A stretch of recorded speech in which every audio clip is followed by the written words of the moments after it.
तर मला लायनर वापरून फायब्रॉइडचा खूप मोठा असा रिझल्ट लागलेला आहे। मला आधी 2023 मध्ये फायब्रॉइडचा असा मोठा मासाचा गोळा होता। तर मला जवळजवळ 1 ते 1.5 लाख रुपये ऑपरेशनला लागले। पण तरी पण माझ्या मिस्टरांनी ते करून घेतलं की आज मी माझ्या लहान मुलांसाठी पण हे लायनर मला कांचनीने सजेस्ट केलं की ताई तुम्ही हे वापरा, तुम्हाला म्हणजे फरक पडेल याचा। माझं ऑपरेशन झालं। ऑपरेशन नंतर मला परत 6 महिन्यानंतर परत तसं झालं, मला फायब्रॉइडच्या परत 2 गाठी आल्या। डॉक्टरांकडे गेल्यानंतर डॉक्टरांनी मला सांगितलं की तुम्हाला एक आपल्या हरभरा वाटाणा असतो ना, तेवढी एक गाठ आहे, त्याच्यावर एक थोडी मोठी गाठ आहे। परत मी घाबरल्यासारखी झाली की म्हटलं सर आता तर ऑपरेशन शक्य नाही आहे, कारण की मला परत 2 माझे सीझर झालेले, एक फॅमिली प्लॅनिंग झालं, एक परत आता हा एक ऑपरेशन मोठं झालं आणि आता परत मी ते करू नाही शकत। मग डॉक्टर म्हटले की तुम्हाला 2 महिने तरी नाही तर मग 2 वर्ष तरी थांबावं लागेल।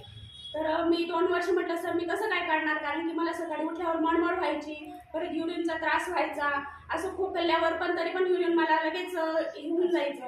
तर मग म्हटलं माझे मिस्टर पण थोडं टेन्शनमध्येच होते, कारण की माझ्या घरामध्ये ना कॅन्सरचे 2 पेशंट होते। माझे सासू पण आणि कॅन्सरनेच गेलेले आणि सासरे पण कॅन्सरनेच गेलेले आहे।